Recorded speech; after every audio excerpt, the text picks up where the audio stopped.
CM Sukhu का शराबी पर्यटकों को पुलिस द्वारा रूम तक छोड़ने का बयान चर्चा में। 24 घंटे ठेके व बार खुले रखने को लेकर भी तरह तरह के मीम शेयर कर रहे हैं सोशल मीडिया यूजर।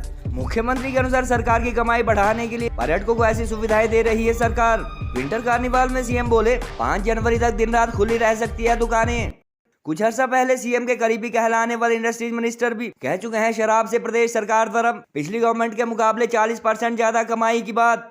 शराब कारोबारियों को भारी छूट देने पर व्यवस्था परिवर्तन जैसे कमेंट भी कर रहे हैं कई यूजर। शराब से भारी कमाई के चक्कर में दिल्ली की केजरीवाल सरकार पर आ चुका है बड़ा संकट। हमने एक और कहा है कि 20 दिसंबर से 5 जनवरी तक हिमाचल प्रदेश के जितने भी ईटिंग ज्वाइंट्स हैं, यानी कि अपनी मर्जी से वो पूरा दिन रात खुले रह सकते हैं। कोई 11 बजे के बाद कोई पुलिस वाला उनको तंग नहीं करेगा, कोई 1 बजे के बाद उनको पुलिस वाला तंग नहीं करेगा, वो खुले रह सकते हैं। क्योंकि पर्यटक जब यहाँ आता है वो हमारा अतिथि है, उसका हाव भाव करना हमारा फर्ज बनता है। और मैंने ये भी दिशा निर्देश दिए हैं, अगर किसी पर्यटक कहीं ज्यादा झूम गया तो उसे पुलिस थाने में नहीं डालना है, उसे उसके घर में उसको उसके घर में और या होटल में छोड़ देना है। तो इन सब चीजों से कहीं बेचारा वो घूमने आया हो, एंजॉय कर रहा हो, मैरी क्रिसमस के एंजॉय में और नए साल के एंजॉय में, कहीं बेचारा ज्यादा कुछ झूम गया और पुलिस वालों से हवालात की सेवा करवा देंगे तो अच्छा नहीं लगेगा। ने जो है वो छोटे छोटे काम की, आपके शराब के ठेके हैं यहाँ पे, आपको बहुत सारे लोगों को पता नहीं होगा, जो शराब के ठेके हैं वो हर साल पूर्व की भाजपा सरकार 10% पे रिन्यू करती थी। मतलब जिसको ठेका दे दिया ना, उसकी अगले साल की 10% की बढ़ोतरी होती थी और वह चल बेचर को ठेका दे दिया। 4 साल तक ऐसी गाड़ी चलती थी। मगर हमारी सरकार जब बनी तो हमने जो है ठेकों की ओपन बोली की, ऑक्शन की, और उस बोली में 40% वृद्धि की हुई। जो हर साल 10% वृद्धि होती थी उसकी तुलना में 40% की वृद्धि हुई है और 800 करोड़ रुपए का जो लाभ हुआ है। लेकिन दवाइयों के सब गुण है। ऐसा बीज सरकार सोच रही है हिमाचल में भी इस तरह की खेती जो है, हम ऊंचे क्षेत्र, नीचे क्षेत्र, इवन जो हमारे जो है प्लेन का जो मैदानी क्षेत्र है उसमें भी, ये मैदानी क्षेत्र है जहाँ पे ये खेती लगी है। ये उत्तराखंड का मैदानी क्षेत्र है और यहाँ पे ये खेती लगी है और कॉन्ट्रेक्चुअल फार्मिंग है। ऐसे में एक बहुत बड़ा कदम है हिमाचल में जो भांग की खेती को लीगल किया जा रहा है और ये नशा मुक्त भांग है। दिल्ली में शराब घोटाले वाले दिल्ली के डिप्टी चीफ मिनिस्टर को जेल में डाल दिया है एजेंसियों ने, वहाँ के सांसद को जेल में डाल दिया है, वहाँ के स्वास्थ्य मंत्री को जेल में डाल दिया है, अरविंद केजरीवाल की भ्रष्ट नेताओं को जेल में डाल दिया। हिमाचल सरकार अथवा सरकार के एक्साइज एंड टैक्सेशन विभाग द्वारा एक तरफ जहां 21 दिसंबर से 5 जनवरी तक शराब के ठेके व बार रेस्टोरेंट 24 घंटे खुले रखने संबंधी फरमान जारी किया जा चुका है, वहीं सीएम द्वारा शराब को लेकर जारी किया गया पुलिस को शराबी पर्यटकों को हवालात में न डालने संबंधी बयान चर्चा में है। शिमला में आयोजित विंटर कार्निवाल में मुख्यमंत्री ने कहा कि वह पुलिस को ये निर्देश जारी कर चुके हैं कि रात को 1 बजे यदि कोई टूरिस्ट शराब पीकर झूमता पाया गया तो उसे हवालात में डालने की बजाय कमरे तक छोड़ा जाए। मुख्यमंत्री ने कहा कि इस तरह की छूट से प्रदेश में पर्यटन को बढ़ावा मिलेगा, जिससे सरकार के राजस्व में बढ़ोतरी होगी। उन्होंने कहा कि बाढ़ व बरसात की आपदा के बाद इन दिनों शिमला व मनाली जैसे टूरिस्ट प्लेस पर पर्यटकों का हुजूम उमड़ रहा है और हिमाचल के प्रति फिर से बाहरी राज्यों के सैलानियों में विश्वास बढ़ रहा है। सीएम के इस बयान व ठेके व बार दिन रात खुले रखे जाने संबंधी आदेशों के बाद सोशल मीडिया यूजर इस पर तरह तरह के मीम शेयर कर रहे हैं और कुछ लोग उनके व्यवस्था परिवर्तन के दावे पर भी तंज कस रहे हैं।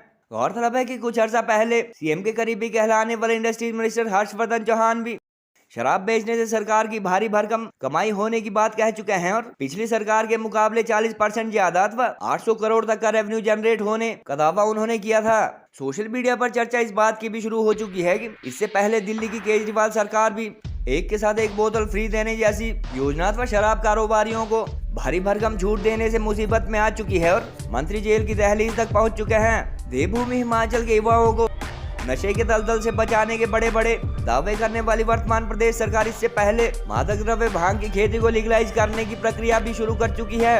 रोचक तथ्य ये भी है कि हर छोटे बड़े मुद्दे पर सड़क से सदन तक प्रदेश सरकार का विरोध करने वाली भाजपा व विपक्षी दलों के विधायकों ने भी भांग की खेती पर सरकार का समर्थन किया था और दिन रात ठेके खुले रखने तथा सीएम के नए बयान को लेकर भी बीजेपी अब तक चुप है। सोशल मीडिया पर चर्चा इस बात के भी है कि सरकार के 24 घंटे ठेके खुले रखने के फरमान व आधी रात पीकर ज्यादा झूमने वाले पर्यटकों को पुलिस को कोऑपरेट करने के निर्देश से लॉ एंड ऑर्डर सिचुएशन भी खराब हो सकती है और विपक्ष व भाजपा वर्तमान प्रदेश सरकार को कानून व्यवस्था के मुद्दे पर पहले ही घेरने में लगी है।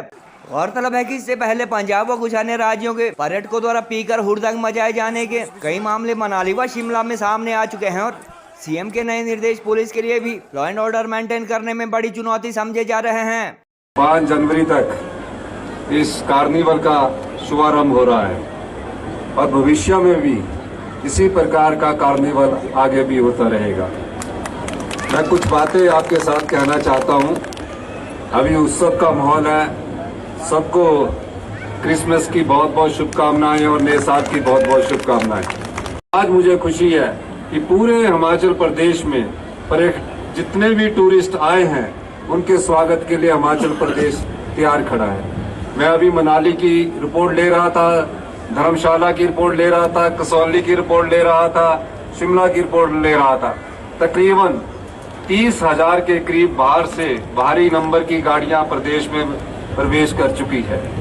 इसका मतलब है कि हमने जो कार्य किया है और पर्यटकों को ये विश्वास हो गया है कि इतिहास की सबसे बड़ी आपदा के बाद हिमाचल प्रदेश का पर्यटन उद्योग फिर से खड़ा हुआ है। इसके लिए मैं हिमाचल के सभी कर्मचारियों को, सभी अधिकारियों को, सभी नेताओं को शुभकामनाएं देना चाहता हूं। 20 दिसंबर से 5 जनवरी तक हिमाचल प्रदेश के जितने भी ईटिंग ज्वाइंट्स हैं, यानी कि अपनी मर्जी से वो पूरा दिन रात खुले रह सकते हैं। कोई 11 बजे के बाद कोई पुलिस वाला उनको तंग नहीं करेगा, कोई 1 बजे के बाद उनको पुलिस वाला तंग नहीं करेगा, वो खुले रह सकते हैं।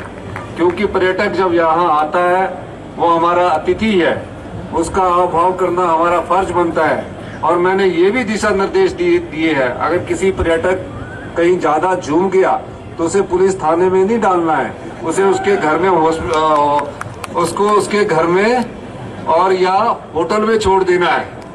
तो इन सब चीजों से कहीं बेचारा वो घूमने आया हो, एंजॉय कर रहा हो, मैरी क्रिसमस के एंजॉय में और नए साल के एंजॉय में, कहीं बेचारा ज्यादा कुछ झूम गया और पुलिस वाले उसे हवालात की सेवा करवा देंगे तो अच्छा नहीं लगेगा। तो मैंने दिशा निर्देश दिए हैं कि उनको उठाकर उनके होटल से ठहरा देना और आराम से उनको सुला देना। तो ये इसलिए है क्योंकि पर्यटकों के माध्यम से ही हमें राजस्व मिलता है और हमारा राजस्व, जो हमारी सरकार का राजस्व है, उसमें पर्यटन क्षेत्र का बहुत बड़ा हाथ है। अगर हम इस पर्यटन क्षेत्र में पर्यटकों का अतिथि की तरह स्वागत नहीं करेंगे तो आने वाले समय में इतने होटल है हमारे, वो खाली होंगे, इतने होम स्टे हैं जो खाली होंगे।